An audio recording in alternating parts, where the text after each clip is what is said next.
नमस्कार दोस्तों, जय माता रानी की। दोस्तों, होली की अग्नि में कुछ खास सावधानियों का पालन करना बहुत ज़रूरी है ताकि आप खुद को और अपने परिवार को किसी भी तरह के नकारात्मकता प्रभाव से बचा सकें। इस वीडियो में हम विस्तार से बताने वाले हैं कि होली की अग्नि में कौन सी चीज़ें डालने से बुरे परिणाम मिल सकते हैं और कौन सी चीज़ें डालने से घर में सुख समृद्धि आएगी। तो आइए भक्तों, जानते हैं कि होली की अग्नि में क्या डालना चाहिए और क्या नहीं। प्रिय भक्तों, जब आप होली की अग्नि में अनाज अर्पित करें तो ध्यान रखिए कि वह पूरा और ताजे पत्तों से ढका हुआ हो। कभी भी टूटा या खराब अनाज ना डालें, क्योंकि इसे होली माता का आशीर्वाद नहीं मिलेगा, बल्कि इसे नकारात्मकता प्रभाव बढ़ सकता है। पूजा में हमेशा शुद्ध और संपूर्ण वस्तुओं का उपयोग करें, क्योंकि भक्तों, अधूरी चीज़ों से अधूरा ही फल मिलता है।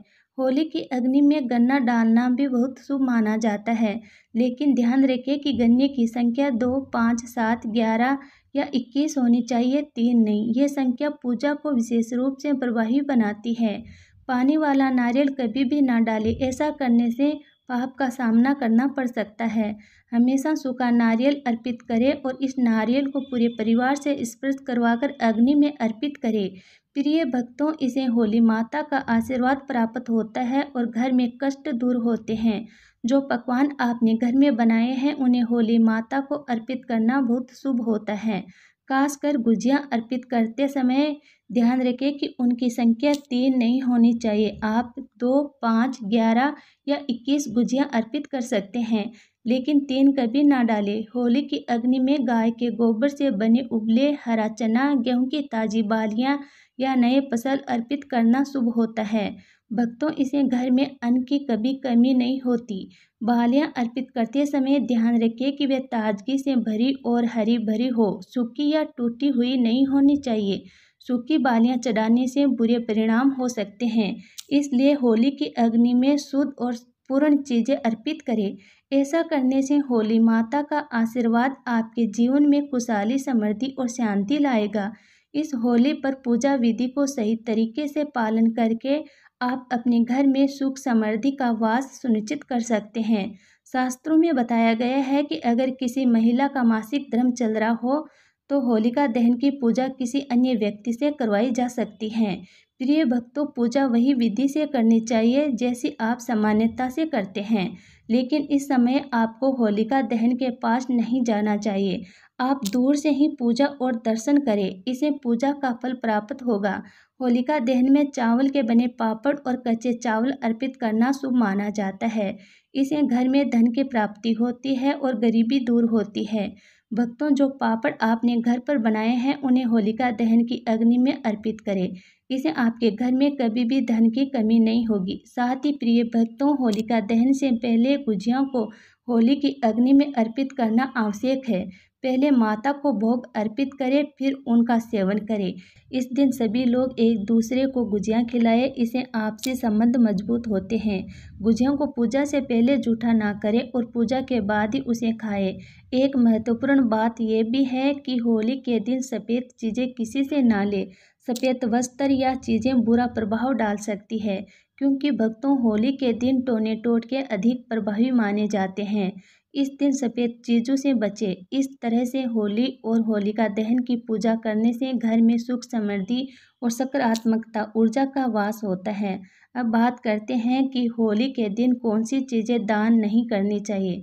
दोस्तों, वास्तुशास्त्र के अनुसार होली के दिन सुहागन महिलाओं को बिंदी, सिंदूर और अन्य श्रृंगार की चीज़ें दान नहीं करनी चाहिए। ऐसा करने से पति के लिए हानिकारक हो सकता है, क्योंकि इस दिन नकारात्मकता ऊर्जा का नाश होता है और सकारात्मकता ऊर्जा का प्रवेश होता है। इसके अलावा वस्त्र दान करना एक पुण्य कार्य माना जाता है, लेकिन होली के दिन, विशेषकर रंगों वाली होली में, वस्त्रों का दान नहीं करना चाहिए। प्रिय भक्तों, इसे आपकी सुख समृद्धि प्रभावित हो सकती है। वास्तुशास्त्रों के अनुसार होलिका दहन के दिन पैसों का दान भी नहीं करना चाहिए, क्योंकि ऐसा करने से आर्थिक स्थिति पर नकारात्मकता असर पड़ सकता है। इन छोटे छोटे नियमों का पालन करके आप इस होली को और भी विशेष बना सकते हैं और अपने घर में सुख समृद्धि का वास कर सकते हैं। चलिए भक्तों, अब हम जान लेते हैं कि होलिका दहन की अग्नि में कौन सी चीज़ें हमें ज़रूर ही डालना चाहिए, जिससे कि हमारे घर में सुख समृद्धि और धन दौलत का आगमन हो। होलिका दहन की अग्नि में नारियल, गेहूं, जौ और गुड़ अर्पित करने से घर में नकारात्मकता ऊर्जा का नाश होता है। इसे घर में सुख और समृद्धि बनी रहती है और बुरी नज़र का असर भी समाप्त हो जाता है। इन चीज़ों को अग्नि में डालने से जीवन में सकारात्मकता ऊर्जा का संचार होता है और सभी प्रकार की परेशानियां धीरे धीरे खत्म होने लगती हैं। प्रिय भक्तों, ये उपाय इस विशेष अवसर पर जरूर करना चाहिए क्योंकि इसे आपकी ज़िंदगी में खुशहाली आ सकती है। हिंदू शास्त्रों में बताया गया है कि होलिका दहन के समय किए गए कुछ खास उपाय आर्थिक परेशानियों को दूर करने में मदद कर सकते हैं। अगर आप लंबे समय से धन की तंगी से जूझ रहे हो और पैसा आपके पास टिक नहीं पा रहा, तो ये उपाय आपके लिए लाभकारी हो सकता है। इसके लिए आपको होलिका दहन की अग्नि में 7 गोमती चक्र डालने हैं और साथ ही भक्तों श्री महालक्ष्मी नमः मंत्र का जाप करना है। ऐसा करने से धन संबंधी समस्याएं धीरे धीरे खत्म हो सकती है और कर्ज से मुक्ति मिलने की संभावना बढ़ जाती है।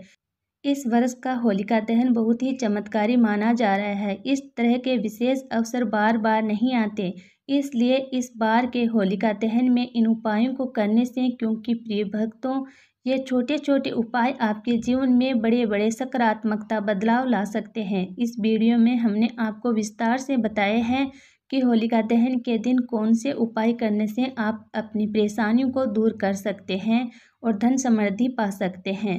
अगर आप लंबे समय से किसी कर्ज से फंसे हैं या धन से जुड़ी हुई कोई समस्या है, तो आपको ये 7 गोमती चक्कर वाला उपाय जरूर करना चाहिए। भक्तों, ये एक बहुत ही शक्तिशाली और असरदार उपाय है जिसे पुराने समय में महात्मा और बड़े जन अपनाते थे। आज भी कई सफल लोग इस उपाय का इस्तेमाल करते हैं। ये एक गुप्त उपाय है जिसे बहुत ही कम लोग जानते हैं, लेकिन हम इसे आपके साथ साझा कर रहे हैं। कहते हैं कि बड़े व्यापारी और धनवान लोग भी होली के दिन गोमती चक्र का प्रयोग जरूर करते हैं।